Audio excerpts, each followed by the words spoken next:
I pulled the sheet over my lower body. My blood pressure jumped. My skin flared up. Everything is fine. You seduced me, and I stayed the night. Did I seduce you? I don't... It was wonderful. I'm really sorry. I don't know what came over me. Please forgive me. I never intended to do this. I don't want to say there's anything wrong with you, but I love Carol. Oh God, what have I done? Do not apologize. You couldn't seduce me if I didn't want you to. I'm not upset at all. I feel great. Deep sadness and shame overwhelmed me. I spoke with such conviction, almost arrogance, about the impossibility of ever doing it, and I did it. It didn't matter that I failed Carol, but what was worse was that I failed myself. I was not the person I thought I was, and it devastated me. I'm just another asshole, like all the other assholes. Nicole tried to console me, but she lacked conviction. She seemed more pleased than sympathetic. What should I do? Have I really lost Carol? Did I really cost her Nicole's friendship? For now, I have decided to focus on returning home. She sat on the bed naked, pleading. So we'll repeat it? No, this shouldn't have happened. If I do this again, it will be even worse. I don't understand why I did this last night. The least I can do is stop doing wrong. Sorry, I'll just behave the right way. Nicole didn't answer, but her behavior changed. She was very positive and accepted the situation, but now for some reason she seemed sad. I think I can live with the guilt myself. But if Carol finds out, it will hurt her even more. You are her best friend. What do you think? I do not know what to tell you. I'm sure you guys will figure it out eventually. She seemed to want to say something else, but held back. There was pain in her eyes, perhaps regret. Are you okay? I moved to give her a reassuring hug, but the sheet fell and I realized we were both naked. What can I do to fix everything? She smiled, leaned over and squeezed my hand. Everything is fine with me. You don't have to do anything. Nicole and I spoke just long enough to discuss the details of the trip to the airport. Fortunately, we did not sit together on the plane. I had the whole flight to decide whether I would tell Carol or not. Since there was no good choice, I did not come to any decision. From the airport, I took a taxi home. Until I decide, I'll have to act like everything is fine. Carol greeted me enthusiastically. Let's unpack your things, put them away, and then I want to get you cleaned up, cutie. As we unpacked, the choice was made for me. I heard her scream. What the hell is this? I turned around. She was holding blue lace bikini panties in her hands. I blushed. Whose is this? Where? I didn't answer right away. Don't try to make up some story. You got it, buddy. No story, no excuses. I can't even explain it. I myself don't understand what happened. Who is she? Nicole. Did you have sex with my best friend? You make me sick. Get out. Stay in the guest room. I don't even know if I can talk to you again. Get out. Everything went better than I expected. I was still married, at least for now. On Monday, I went to the doctor for a checkup. I had no reason to believe that Nicole had any illnesses, but it would be foolish not to be as safe as possible at this late date. Carol didn't talk to me for 3 days. She was still angry when she spoke. I decided not to divorce you, but I'm angry and I know what I need to get through this. I'm going to take revenge. I'm going to find someone to have sex with, and I want you to be there when I do it. Carol, 2 wrongs don't make a right decision. For me, this is the right decision. I'm just going to use strangers. You had sex with my best friend. I did not want to. I didn't have any plan or intention. It just happened. Would you rather for me to wait until some stranger starts making advances toward me before I let it happen? I'm not trying to soften the severity of what I did. I'm saying that methodical planning takes cheating to another level, beyond what I was doing. As for observation, there is no chance of that. What if I insist? What if I need it to get through this? Otherwise, I won't be able to stay married. I started to fuss. This is your fantasy, isn't it? You've already talked about this before. Do you think you need this to forget about my behavior? Or are you just using this as an excuse to force your fantasy down my throat? What if you go too far? How will it end when one of us gets so far that we break up? Is this your idea of how to get through this? You speak impudently for someone who has fallen so low. I speak as if I love you and don't want to go down a path where it will be impossible for us to be together. Is there really no limit? Everything is fine. We'll make up if you watch. She seemed more disappointed than angry. At least you recognize my right to get even. I didn't even remotely say that. There is no right to do wrong. I just said that I have no right to blame you. No matter how much I've ruined our relationship, I think what you're planning will only make it worse. I will let you know. You will know when this happens, because until then, you will have nothing from me. This was wrong. I mean, there was something inappropriate about this whole situation. It took her 3 days to decide on the appropriate action. But she also told me that if she ever caught me cheating, she would take revenge. But she was quite insistent that I watch her, and she had said so before. She seemed disappointed that she did not get this concession from me, although her behavior before and after was angry. How long will I be cut off? This was a tactic she had used in the past to get her way. If her revenge is swift, it will probably be because she had someone in mind all along. Besides, she didn't really respond to any of my arguments. This was typical when she was trying to get something, but in other circumstances, she thought carefully about my words, responded thoughtfully, and sometimes agreed with me. What I had was inconclusive evidence and a bad feeling. I decided that I needed to gather more information to find out what was really going on. Maybe she was going to pretend to be a liar to teach me a lesson. But then she wouldn't insist that I watch, unless she was prepared for me to dissuade her. Maybe that was exactly what she said, revenge.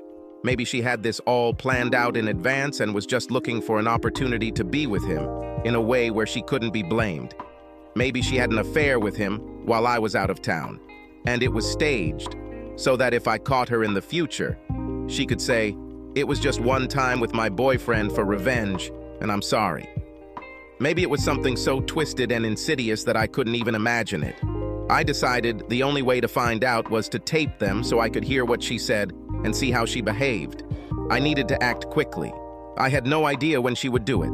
I went to my office in the basement and searched the internet for information and specifications for surveillance equipment.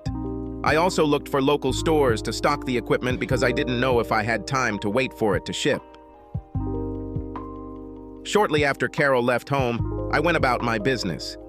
Most of the day was spent setting up the cameras and wiring and hiding them. I hid cameras in our bedroom, guest bedroom, and office. These were the most likely places for a date. I guess I could have installed cameras in the living room and rec room, but I was trying to figure out what it was doing, not creating a spy network. Perhaps I focused on this to distract myself from the guilt and worry about the damage done to our marriage.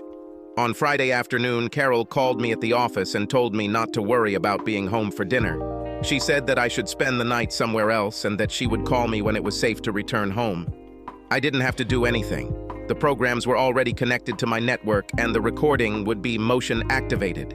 This espionage was not an adventure. This was what I felt I had to do to understand the situation. I went to a restaurant for dinner and then got a motel room. Sitting in my room, staring at the blank TV screen, I wondered what the hell I was doing. What kind of man would allow his wife to do what mine is doing now? Weakling. Someone who doesn't deserve to have their feelings spared. I grabbed the keys and ran out the door. I was going to go home and stop this. I would grab him and throw him out of the house. I got so far as to put the key in the ignition before I started thinking again. What will I tell Carol?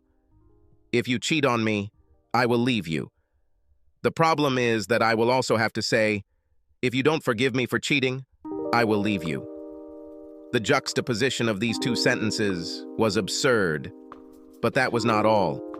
Suppose today I managed to prove my masculinity. What's to stop Carol from doing this the first night I'm out of town? Or every night I'm out of town for that matter. I couldn't quit my job to sit at home and watch her all the time. Either way, it wouldn't be a life for either of us.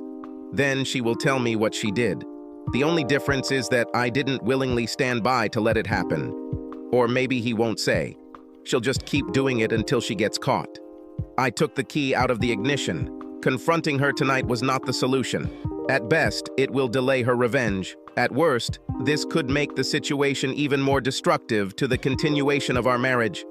I got out of the car and returned to the room. No suitable solution came to mind. I tried to watch TV, but it was difficult for me to concentrate. I felt a sense of foreboding. At about 9 o'clock, I fell into a restless sleep. I woke up at 8, got dressed, and went to breakfast. Carol called me on my cell phone just after 9. She was cheerful, almost cheerful. "Now you can go home. I'm going to go shopping and won't be back until this evening. You're in luck today, big guy. See you later." She didn't even wait for an answer. As far as she could tell, the matter was successfully completed. I checked out and went home. I sat down in front of the computer and checked the VCR. Only the one in the bedroom managed to detect any significant time. He didn't use it for a full 8 hours. I think they got some sleep. I rewinded the film for about an hour and turned it on. Many men tell stories about how they saw their wives doing this, and it turned them on. For me, it was an emetic. I saw Carol heading towards the bed from the bathroom. None of us will be lucky today. She sat down on the bed and picked up the phone. Was that when she called me? "Hello? Who was on the other end of the line?" It was fantastic. Crap. It never occurred to me to record the conversation. I could only imagine who she was talking to. "No, everything is fine. The only thing that could have been better is if Simon had been there to watch. I really didn't think I could get him to agree to this. He's so smug. I don't know. Simon is often out of town, but I don't want to feel pressured to hide the affair. Is she really talking to him? I know, thank you. All this would have been impossible without you. I don't think you can have Simon again, do you?" She giggled. "Nicole, nobody else caught me." "Well, I feel great. Listen, why don't we go shopping? Simon is in no position to complain about me spending money. What do you say?" "Great. I'll call you and Simon when I'm ready to leave." Carol hung up and headed to the bathroom. She was friendly with Nicole, considering that she also betrayed Carol.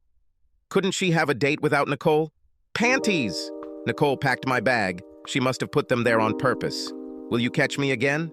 I'm not a stupid person. No doubt many of you will disagree now that you understand the situation in which I find myself. In fact, it turned out that they took me for a fool. I didn't think I could get the whole story just by asking Carol. If I want to succeed, I need to plan everything carefully. I spent the whole day preparing. I saw Carol's car pull up to the house just before 5:30. I immediately picked up the phone and dialed the number. "Hello? Nicole, there's something wrong with Carol. I need your help. Come right now." "What's happened?" "What?" I hung up. Melodramatic, of course. But I wanted her to help me uncover the truth, and I had to convince her to come. I heard the key turn in the back door lock. Carol's hands were full. She placed the bags on the kitchen table. "You look awfully serious for someone who's about to have a good evening." Carol couldn't be happier with her situation, even if she won the lottery. "Come here, sit down. We need to talk." "What kind of crap is this? You're fooling me, and I should come and talk. Your actions were as wrong as mine. We did discuss what I did, didn't we? Now that you've had your revenge, we'll talk about what I need to move on. Firstly, did you use condoms?" She blushed. She paused. There's no point in telling obvious lies at this point. She was Carol, as always. The best defense is a good attack. "Why do you think I didn't use condoms?" "I didn't find anything. I could wash them off." She would have made a great politician. "I didn't find the packaging. Did you wash it away too?" Now that evasion was not practical, she changed tactics. "You didn't use condoms with Nicole. How do you know that he is healthy?" I asked. She answered not quickly enough. "Looks like I'm going to be unlucky today. If Bob didn't have to use condoms with my wife, then I'm not going to. Are you healthy?" They checked me. "Until you are checked, you are on your own." Bastard! A very sharp argument. "How long have you been planning this?" "What do you mean?" "I started after I found out about you and Nicole. You found someone surprisingly quickly. I'm very attractive. Besides the fact that it was your fantasy, why did I need to look? So that you learn your lesson. What kind of lesson is this? So that you never fool me again. She was starting to worry. And how come I didn't learn this? Didn't I know how much I hurt you? Wasn't I disgusted with myself for my lack of self-control? Aren't I hurt enough by what you're doing? And by the fact that you're planning to do this to me? How could I have learned this lesson better? She didn't answer. There was no reasonable answer. Who was he? Just someone I know from work. How did you manage to persuade Bob so quickly? How long have you been flirting? He was just attracted to me. I spoke to him on Wednesday. You said, "Hey Bob, are you doing anything on Friday? I would like you to spend the night at my house, having sex with me in my marital bed." Without preamble, he's a really nice guy to say yes to right away. His name is Frank, and it wasn't like that at all. I have to tell you, Carol, that I have collected some evidence in this situation. Be very careful not to lie. It was disgusting and vile to deceive me in this way. I think I can survive this, but if I feel like I can't trust you, there's no reason for us to restore this marriage. Since you don't know what exactly I know, you're taking a big risk if you don't tell me the truth. You mean you'll leave me after what you did? I'm saying I'll leave you if I can't trust you after what you did. If I can't trust you, how do I know you won't kill me in my sleep? I would never do this. But the question is, how far will you go? I saw Nicole's car pull up. Did you conspire with Nicole to make me cheat on you? You are crazy. Maybe. But you didn't answer my question. And don't forget that I have proof. Also, I'm going to ask Nicole about this. She doesn't want to talk to you. Just in time. The doorbell rang. Here she is. Why did you call her after you were done with Bob? Frank, I headed towards the door. Shouldn't we look for another answer? How did you agree to go shopping with her? Well, yes. I called her about this. I didn't call to talk about this. Nicole rushed past me into the living room. Carol, are you okay? Simon said, there's something wrong with you. I didn't give her a chance to answer. Nicole, when did you and Carol start planning this? Carol intervened. What are you trying to pull out? Carol, calm down.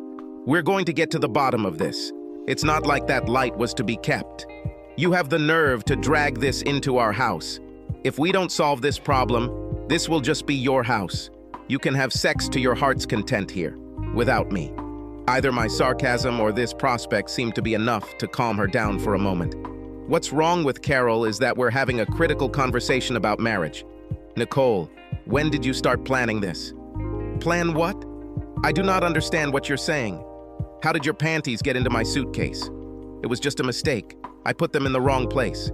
Do you really think I'm that stupid? I admit that I was an incredible fool in this whole thing for a while, but I'm not that stupid. Only one pair? Well, Nicole didn't have a ready answer. How is it? I pretended to look at my notes. None of this would have been possible without you. They both looked surprised. Didn't it occur to you that I could tap phones? When did you start planning this? I didn't care who answered. The silence seemed to last forever, although in reality it was probably less than a minute. I was waiting. Justified or not, I had a feeling that if I spoke first, I would lose the advantage and the truth forever.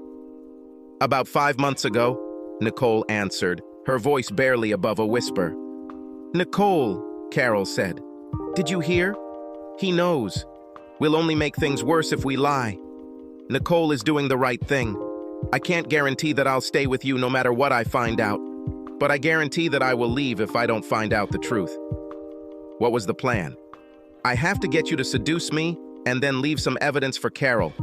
Nicole, does Carol still think she can hide it all, or is she just shocked to hear it out loud? Carol, isn't it clear now that I get it? She, just like Annie, knew where to find me. She left evidence, as I now understand, in an obvious way. Let it all come out. Did she help you with this information, Nicole? Yes. So, Carol, You and Nicole had been planning for 5 months to have Frank, and not long before that, you came up with a plan. Now she was calm and behaved humbly. Yes. Why such a complicated plan? Why not just change it while I was out of town and hide it from me? I thought you'd leave me if you found out. Is this better? I didn't think you'd find out. Why did you do that? I didn't think you'd find out. And this is the reason? Frank has been flirting with me for a long time. It made me feel attractive. You left, and he was always there. He paid me a lot of attention. He kept trying to win me over, even though I turned him down over and over again. It made me feel special. Being hunted was so exciting. It made me remember how much fun I had playing on the field before we met. I guess I finally let him get to me. I wanted to see if I was missing anything. I wanted to feel the thrill of being desired. You didn't do anything like that. I was simply overwhelmed with excitement. It was stupid. You could just be secretly cheating, Carol. It would suck, but at least you wouldn't hurt me. I didn't think you'd find out. So you betrayed me by deceiving me with Frank? And you betrayed me by making me think that everything was my fault? It sounds terrible when you say it like that. So you betrayed me twice? Yes. Sorry, honey. But that's not all, is it?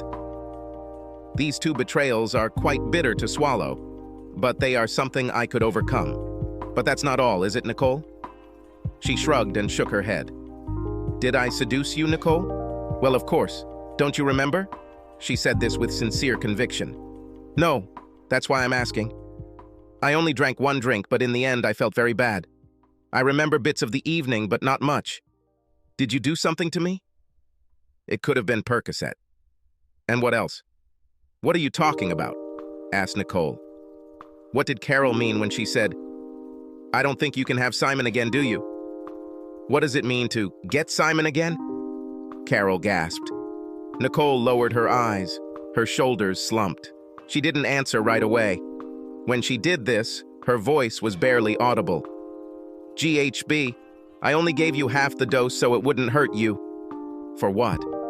Carol knew from this woman's report that you couldn't be seduced.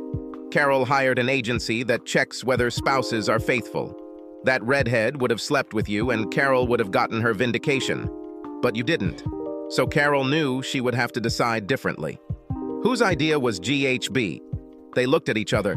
Carol was silent, but blushed. Carol managed to get something, Simon. I want you to know how sorry I am. I started to regret it the next morning when you didn't touch me. You were more upset about what you thought was your mistake than what Carol would do to you. I felt like crap and didn't want you to know what I did, so I just played along. Please forgive me. I'm really sorry. Her tone confirmed the feelings she was expressing. Carol, looking back, I don't see anything good in it. I don't know what I was thinking. This is not even remotely an apology. I'm really sorry. I didn't want you to find out. So this is what you regret? No, that's not what I meant. If you don't find out, it won't hurt you. I didn't mean to hurt you. I just let myself get carried away. I'm so sorry, Simon. I promise this will never happen again.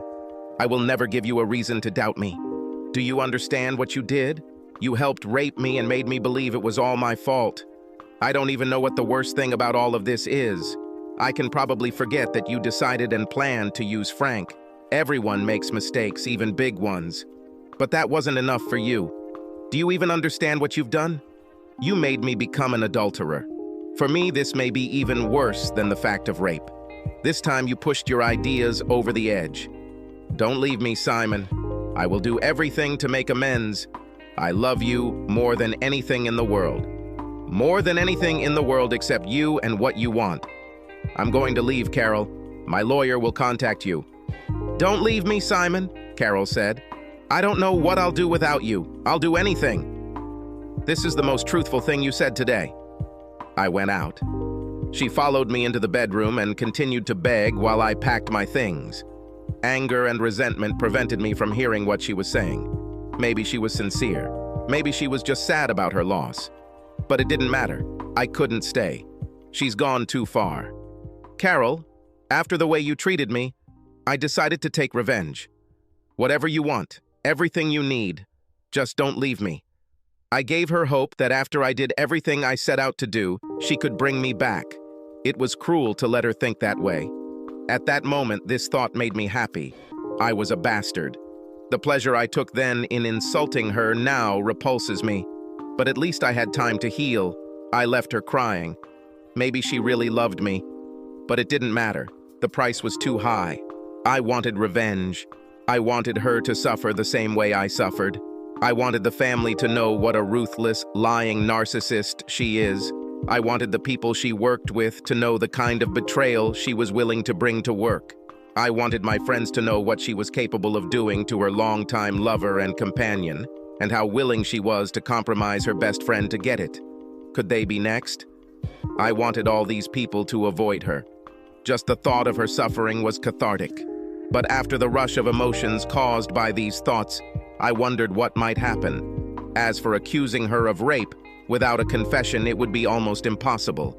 Even then, Nicole could end up in jail, and I didn't want that. If the trial begins, I will become the object of public ridicule. The worst part is that even if I could bring all this suffering to Carol, what would it mean to me? A person who enjoys his own life so little that he only gets pleasure from seeing others suffer. If I took action to make her suffer, I might lose more respect for myself as a man than I would gain from her suffering. I had unfinished business. I watched the tape in the living room. Come in, Frank. Oh, baby, I'm so glad you finally decided to do this. Well, of course you were persistent. You're flattering the girl. I didn't need to see anything anymore. At least she told the truth here. That slimy bastard stalked my wife until he succeeded. This did not mitigate her disgusting behavior, but it deserved some retribution. I called Carol's office and asked to see Frank. Luckily, there was only one Frank. Frank, this is Simon Newsom. I just came from the health department and was told that I was required by law to warn any sexual partners of Carol or I that I had contracted chlamydia from her. You better get checked, man. He spluttered, swore, and called her a damn bitch. Of course, he'll know he's okay, but I'm not done with him yet. A week later, I was waiting in the parking lot when he went to get his car. I walked right up to him and lunged at him as he approached the car, slamming him onto the hood. Hello, Frank, it's Simon Newsom again. I pressed down on it, holding my breath. You bastard. Carol had nothing. Am I the bastard? You stalked my wife, convinced her to have sex with you, ruined our marriage, and I'm a bastard? I continued to press him, either because he found it difficult to breathe, let alone speak, or because he had nothing to say. He remained silent. You're lucky this time, Frank. You didn't catch anything and you're alive. Your next husband may decide to beat you to a pulp or kill you. I probably won't kill you, although I haven't decided that for sure. See you, Frank, or not. I think I've succeeded in sounding threatening. I hoped he would be worried for a while longer, but it didn't matter. I told the truth. The next guy could just kill him without a second thought. I felt better. Such revenge did not diminish me. I forgave Nicole. She showed real remorse. We even became friends. Carol kept calling, but 2 months passed before I answered her call. Carol, I'm actually not very interested in talking to you. I just wanted to tell you that I have decided to forgive you. I can't say whether you deserve it or not, but you can take me off your conscience. Does this mean that we have a chance to be together again? I forgive you, Carol, but I don't think I can forget. I can't imagine that I'll ever be able to trust you. I will never give you a reason to doubt me again. What happened is enough. Please, I cannot do it. Goodbye. I hung up without waiting for an answer. I spoke without any malice. I just didn't want to risk my peace of mind. I spent a significant part of my life with her, and most of it was very good. I sincerely hoped that she would be happy, but I was not interested in that. If I never hear anything about her life again, I'll be fine. I spoke to Carol again. She called from a new number. Hello, Simon. Carol, we have nothing to talk about. Just give me a minute and listen. That's all I want. I thought a lot about my behavior, especially after you said you forgave me. I could never find the words to adequately describe how badly I behaved. Not only was I willing to risk our relationship over something useless, I was willing to rub your nose in it. I have no idea how I could have done this, and I'm really sorry. I'm not asking you to take me back. They wouldn't take me back after I got in. What I did would be a shame if I did it to a stranger. That I could do this to someone I love, and even worse, to someone who loved me, fills me with disgust. I know this doesn't excuse my behavior, but I needed to give you a sincere apology. I know how empty and useless my apologies were at that time. I understand now. I hope this is of some value to you. After about 10 to 15 seconds, I came to the conclusion that she was finished. Not only did she say the right things, but she seemed sincere. I didn't realize it until now, but I guess I needed to hear them. Thank you, Carol. We both had nothing to say and ended the conversation. Sometime later, Nicole told me, without meaning to, that Carol was unhappy. She rarely goes out. They don't even date anymore. It's a shame, of course, but that's not my problem. I had what I originally wanted, Carol's unhappiness.